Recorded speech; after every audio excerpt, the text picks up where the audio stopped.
Hello everyone, welcome to my channel. Today I will be explaining a very famous poem. The name of the poem is The Lake Isle of Innisfree and it is written by William Butler Yeats. We also call him W.B. Yeats. So, before starting the poem and also about the poet, let me ask you a few questions. Would you prefer village life over city life? Yes or no? Why? What's your experience? Comment down below. Now, you can see here a beautiful picture of an island. From here, you can predict that this poem is all about an island named Innisfree. Now, let us discuss about the poet. This is the poet William Butler Yeats, and his time period is from the 1865 to 1939. He was an Irish poet who wrote abundance of poems like Leda and the Swan, The Second Coming, Easter 1916, The Lake Isle of Innisfree. These are some of his famous poems. The Lake Isle of Innisfree was published in 1890. In 1923, he was awarded the Nobel Prize in Literature. He was one of the greatest English language poets of the 28th century, that is the modern period. This is the first stanza of the poem. First I will read, then I'll explain. I will arise and go now and go to Innisfree, and a small cabin built there of clay and wattles made. 9 bean rows will I have there, a hive for the honey bee, and leave alone in the bee loud glad. Can you guess the rhyme scheme here?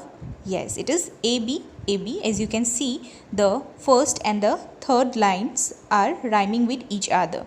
So, AB, AB. Here, I refers to the poet William Butler Yeats.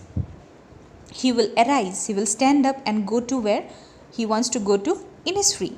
Over there, he will build a small cabin, that is a small room for himself with clay and wattles, that is small sticks which are used to make the walls or fences of the cabin. As he will need some food to eat there, so he will grow 9 rows of beans near his room. Also, he will get the honey from the honey beehive.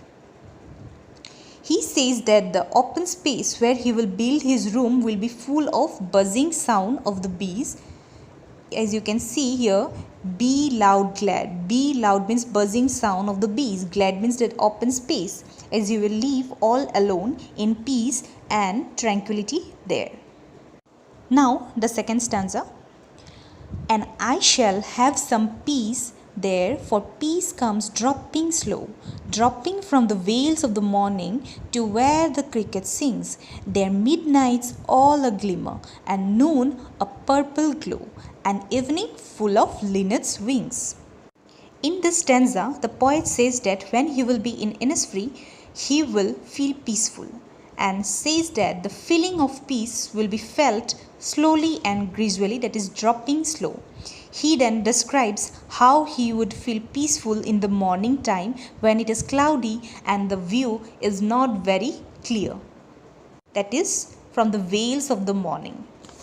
As we can see, often in wet climate, the mornings are blanketed in a thick, heavy fog. This veil could represent this type of thick covering which covers the world in a peaceful blanket of white. So it will appear as if the morning has worn a veil and has hidden itself. So looking at this scene, it will give him peace. Now he tells about the cricket sings. So here he says that when the male cricket, that is the insect, will sing a song, that sound will bring him peace. Then the third line, their midnights all a glimmer and noon a purple glow. So at the midnight, when he will see the twinkling stars in the open sky, their shine will give him peace. And in the afternoon, when the sunlight will give a purplish glow, purple means purplish glow, it will give him peace. Now during the evening, when he will see the linnet bird flying in the sky, then also he will feel peaceful. So you can see in the picture here. Now the third stanza. I will arise and go now, for always night and day I hear lake water lapping with low sounds by the shore. While I stand on the roadway or on the pavement grey, I hear it in the deep heart's core. Here night and day means all the time. Here the poet says that now he will stand up, that is, it is repeated, the line I will arise and go now, it is repeated. So he will stand up and go to Innisfree because all the time the sounds of the lake water striking the shore repeats in his mind. Lapping means a sound of the water striking gently. Okay. The sound attracts him towards the lake. Now, in the third line he says, while I stand on the roadway or on the pavement grey, that is wherever he is either standing on the roadway or on the grey colored pavements, he hears the sound deep in the innermost part of his heart. I hope you have understood the poem. This poem explores the poet's longing for peace and tranquility of Innisfree, that is the place where he spent a lot of time as a boy. He is reminded of his past, that is his boyhood, when he visited the peaceful Lake Isle of Innisfree. So he wants to go there and live there all alone.